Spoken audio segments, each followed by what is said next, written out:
अस्सलाम वालेकुम फ्रेंड, कैसे हैं आप सब।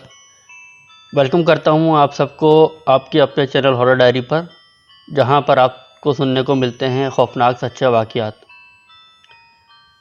जिन्होंने अब तक हॉरर डायरी को सब्सक्राइब नहीं किया है उनसे गुजारिश है कि चैनल को सब्सक्राइब कर लें और बेल आइकन पर भी क्लिक कर लें, ताकि अपलोड होने वाली हॉरर स्टोरीज़ का नोटिफिकेशन आपको बर वक्त मिल सके। कुछ डेज से मैं हॉरर डायरी पर कोई वाक़या अपलोड नहीं कर रहा था। उसका रीज़न ये था कि मैं अपनी फैमिली के साथ नॉर्दर्न एरियाज़ गया हुआ था। तो आज जो वाक़यात मैं आपके साथ शेयर करने लगा हूँ वो तमाम वाक़यात नॉर्दर्न एरियाज़ में हमारे साथ पेश आए। तो चलें आए बढ़ते हैं आज के वाक़यात की तरफ। ये लास्ट वीक की बात है जब हम कराची से नॉर्दर्न एरियाज़ के लिए निकले। सैटरडे को हमने अपना जो है सफ़र का आगाज़ किया था और संडे वाले दिन शाम में जो है हम इस्लामाबाद पहुँचे। उस दिन तो हमने इस्लामाबाद में स्टे किया और फिर नेक्स्ट डे सुबह सुबह हम जो है नारायण के लिए निकल गए। हमारा वो सफ़र बहुत ही खूबसूरत और यादगार साबित हुआ, क्योंकि जो हमारा टूर गाइड था वो हमें रास्ते में आने वाले मुख्तलिफ़ खूबसूरत मकामात भी विज़िट कराता रहा। तो इस वजह से हमें देर हो गई और हम नारायण जब तक पहुँचे तो रात के तकरीबन 8 बज चुके थे। कराची जैसे शहर में तो ये टाइम ऐसा होता है जब आधी से ज़्यादा आवाम घर से बाहर होती है, मगर नारायण की तरफ बहुत ज़्यादा सन्नाटा था। खैर हमने जो है होटल पहले से बुक किया हुआ था, तो जैसे ही हम नारायण में पहुँचे, अपने होटल में पहुँचे तो फ़ौरन अपने ही रूम में चले गए।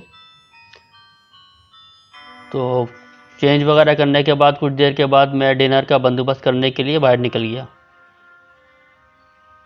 जब बाहर होटल वगैरह मैंने विज़िट किए, जो खाने वगैरह के रेस्टोरेंट वगैरह जो बने हुए थे, तो फिर मैंने अपनी वाइफ को कॉल की और उससे बताने लगा कि यहाँ पर डिनर में ये चीज़ें मौजूद हैं। तो मेरी वाइफ ने मुझे ये कहा कि आप कुछ भी ले आएँ लेकिन जल्दी आ जाएँ।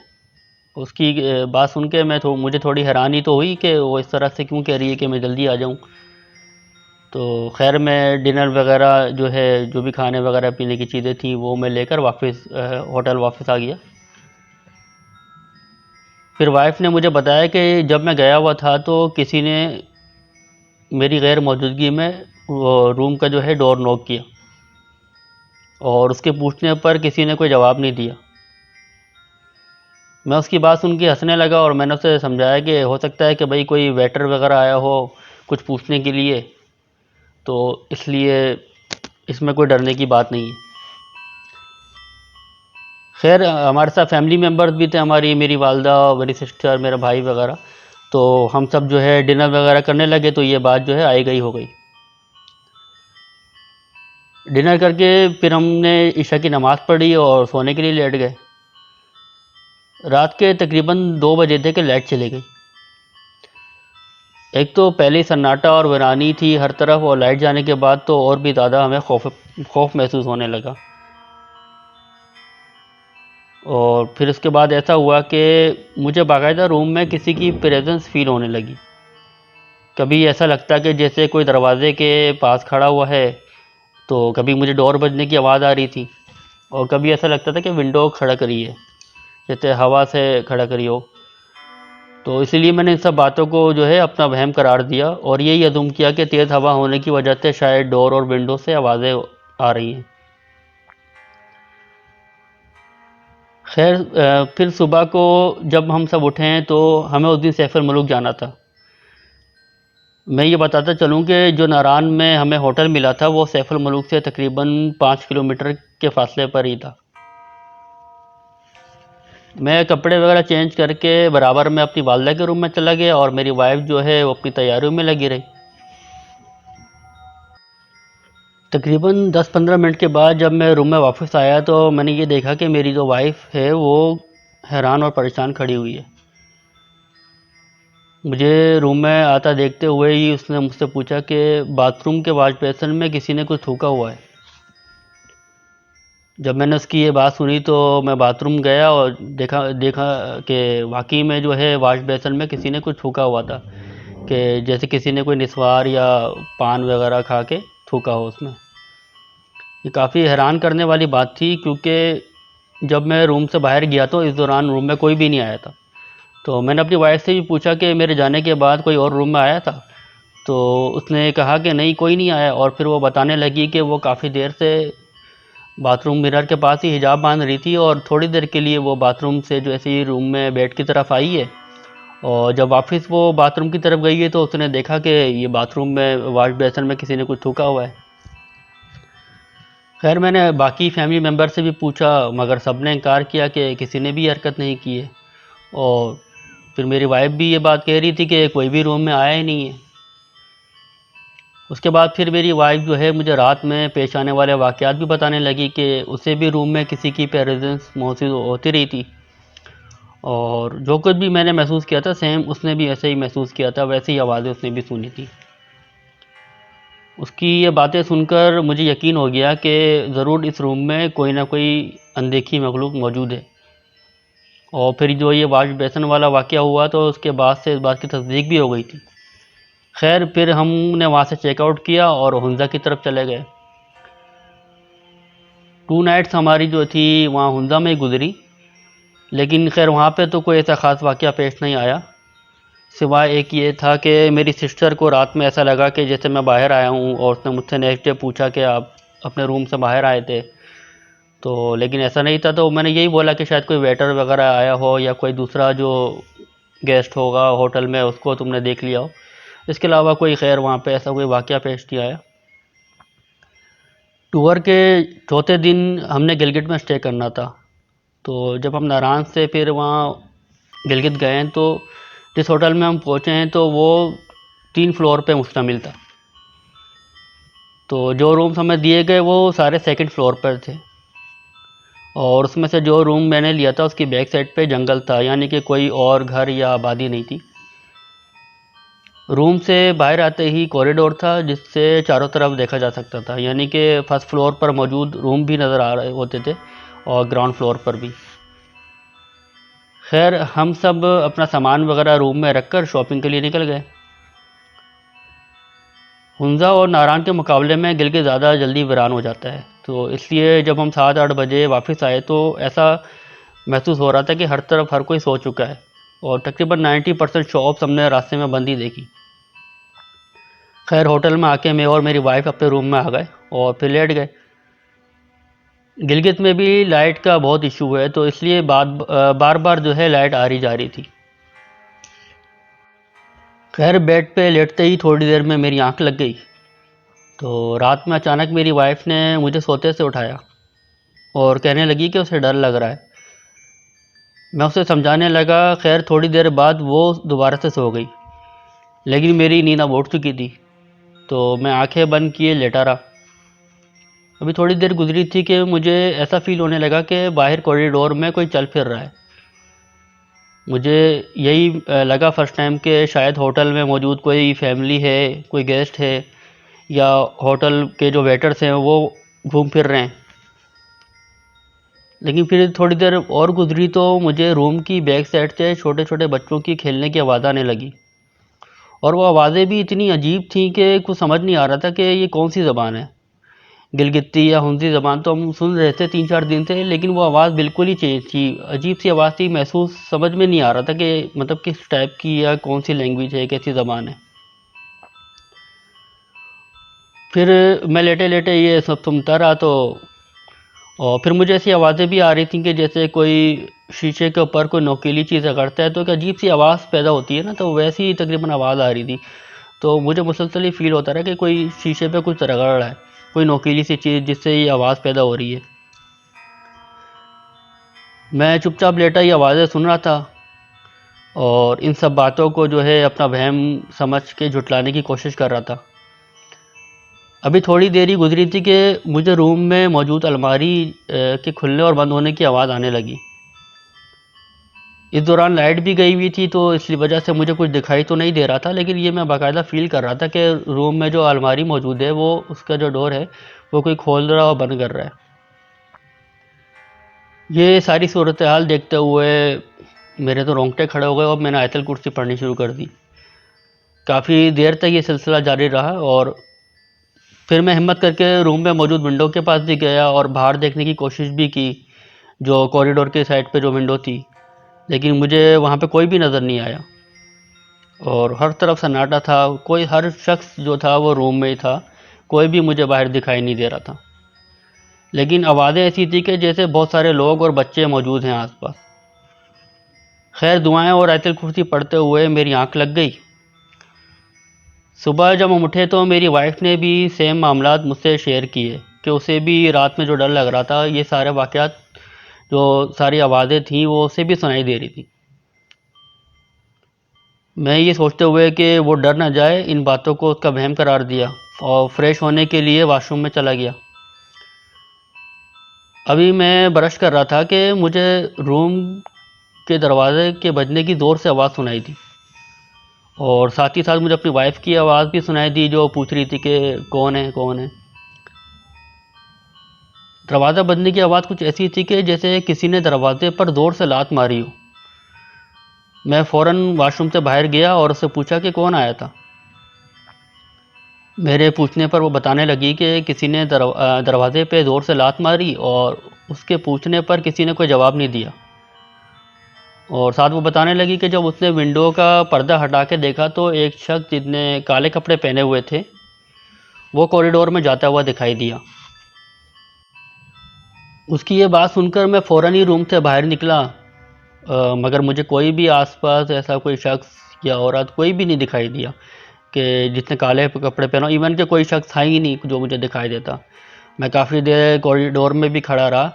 जैसा मैंने आपको बताया कि वहाँ पे खड़े होके फर्स्ट फ्लोर, ग्राउंड फ्लोर, ऊपर का जो फ्लोर सब नज़र आता था कि कोई किसी रूम में अगर जा रहा है या स्टेयर से उतर रहा है। तो लेकिन काफ़ी देर तक खड़े रहने के बावजूद मुझे कोई भी शख्स दिखाई नहीं दिया।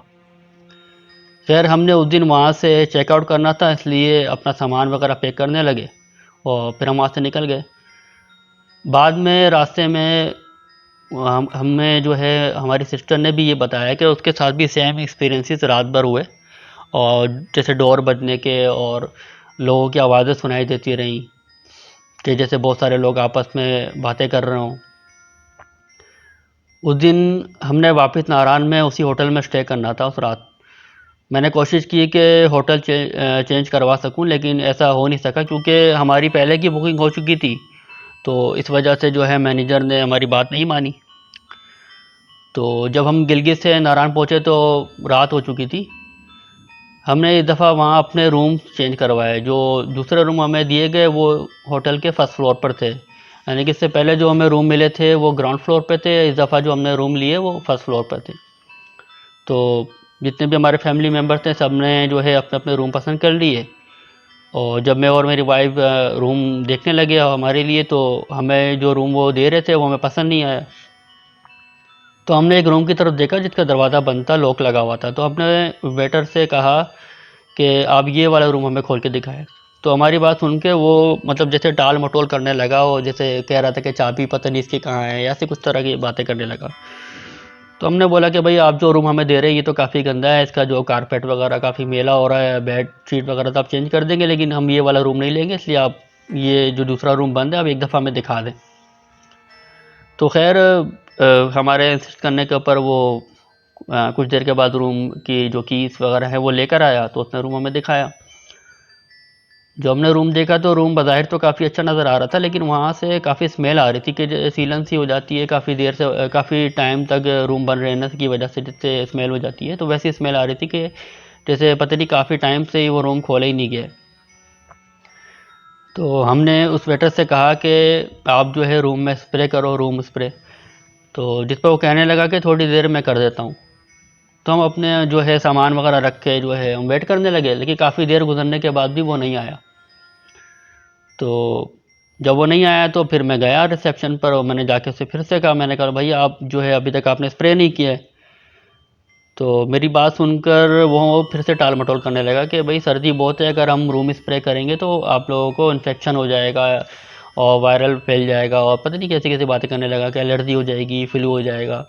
तो मैं समझ गया कि ये करना नहीं चाह रहा था और मैं इस वजह से मैंने कहा इससे क्या बहसबाजी करूं, और वो वापस जो है रूम में आ गया और अपनी वाइफ को फिर सारी बात बताई और उससे कहा कि भाई अब वैसे भी सुबह हमने 5 बजे वापसी के लिए निकल जाना है, इसलिए अब गुजारा करना होगा।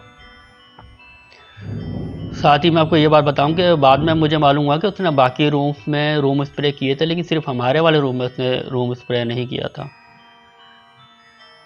खैर रूम में स्मेल काफ़ी कम हो चुकी थी, क्योंकि रूम की जो पिछली साइड पे विंडोज़ थी वो मैंने ओपन कर दी थी। कुछ देर हम बिस्तर पर लेटे रहे और फिर हमारी आंख लग गई। जब हमारी आंख खुली तो रात के तकरीबन 3 बजे हुए थे। मैं ये बताता चलूँ कि जब मैं सोने के लिए लेटा तो मुझे सेम वैसी ही आवाज़ें वहाँ से भी आ रही थी, महसूस हो रही थी, जैसे गिलगित में महसूस हुई थी, गिलगित टोटल में। लेकिन फ़र्क ये था कि यहाँ पर आने वाली आवाज़ें और कॉरिडोर में होने वाली हरकत कम थी। यानी कि जैसे गिलगित में तो काफ़ी ज़्यादा आवाज़ें सुनाई दे रही थी, लेकिन यहाँ पे थोड़ी थोड़ी देर में थोड़ी सी आवाज़ आती थी। तो इसलिए मैंने ये अज्यूम किया कि भाई होटल के वेटर होंगे या गेस्ट वगैरह होंगे जो आ रहे जा रहे होंगे। वैसे भी गिलगित के मुकाबले में नारायण तो काफ़ी देर तक खुला रहता है, तकरीबन 11 बजे तक, 12 बजे तक। तो लेकिन हो सकता है रात के 2-3 बजे, 1-1:30 बजे की बात थी या 2 बजे की, तो उस वक्त हो सकता है कि कोई गेस्ट वगैरह आ रहा जा रहा हो या कोई वेटर हो। फिर जब आँख खुली है और जब मैं फ़्रेश होने के लिए वॉशरूम गया तो वहाँ पिछली साइड पर जो विंडो मैंने रात में खुली छोड़ी थी, मैंने देखा कि वो बंद है और उसमें लॉक भी लगा हुआ है। तो मैंने अपनी वाइफ से पूछा कि क्या रात में तुमने ही विंडो बंद की थी? लेकिन उसने मेरी बात सुनकर जो है इनकार में जवाब दिया। उसने कहा कि मैंने तो ऐसा कुछ भी नहीं किया। खैर मैं फ़्रेश होने के लिए वॉशरूम में चला गया।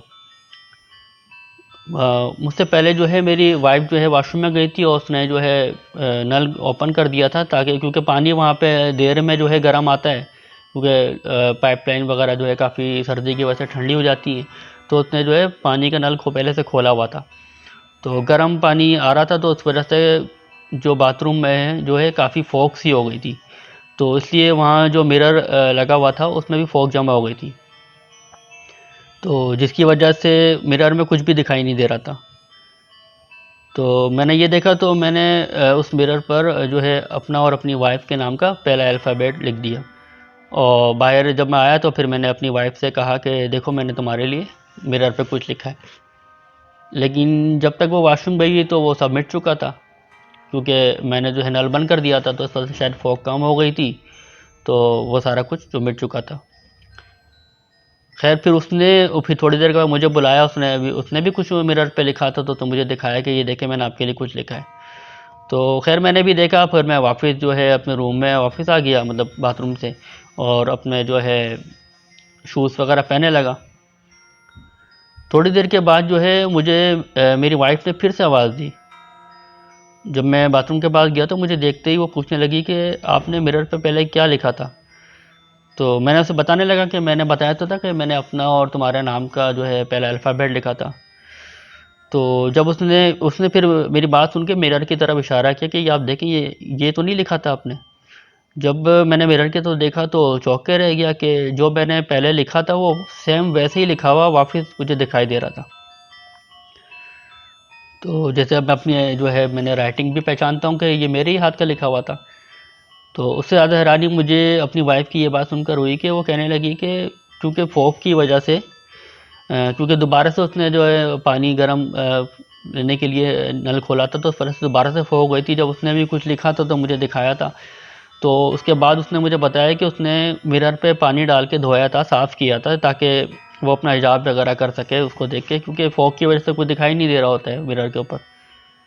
तो वो कहती है कि मैं अभी हिजाब कर रही थी और हिजाब करते करते मैंने जैसे फेस ऊपर की तरफ करके मिरर की तरफ देखा तो ये दोबारा से लिखा हुआ आ गया। यानी कि दोबारा से जो पहले मैंने लिखा था वो दोबारा से शो होने लग गया। अब उस पर लिखा हुआ वापस कैसे आया, ये सवाल ही पैदा नहीं होता था कि आप एक चीज़ जो है आप पानी से धो दो और दोबारा से वो वापस लिखी भी आ जाए वैसे कि वैसे, क्योंकि वो लिपस्टिक वगैरह या किसी और चीज़ से तो कुछ हमने लिखा ही नहीं था, हमने तो फिंगर यूज़ की थी अपनी। खैर मैंने फिर से उसे यही कहा कि ये सब जो है तुम्हारा वहम है और ऐसा अक्सर हो जाता है। लेकिन दिल ही दिल में मुझे काफ़ी हैरानी हो रही थी कि पानी डाल के साफ़ करने के बाद दोबारा से वही सब लिखा आ जाना पॉसिबल नहीं था। खैर थोड़ी देर के बाद हम सब वहाँ से चेकआउट कर गए। बाद में मेरी वाइफ़ ने मुझे ये भी बताया कि बाथरूम में मौजूद जो रोशनदान था वो जब पहले हम रूम में आए तो वो खुला हुआ था। लेकिन जो कि बताने लगी कि जब वो बाद में दोबारा जब वो वॉशरूम गई तो उसने देखा कि वो जो रोशनदान था वो बंद हो चुका था। तो वो कहने लगी कि उसे ये लगा कि शायद हवा की वजह से बंद हुआ है।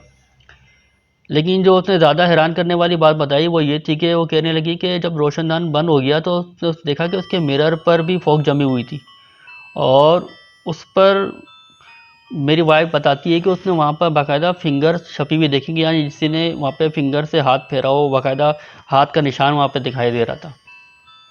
ये बात उसने मुझे जब हम वहाँ पे थे होटल में रूम में तो उसने उस वक्त नहीं बताई, ये बाद में बताई।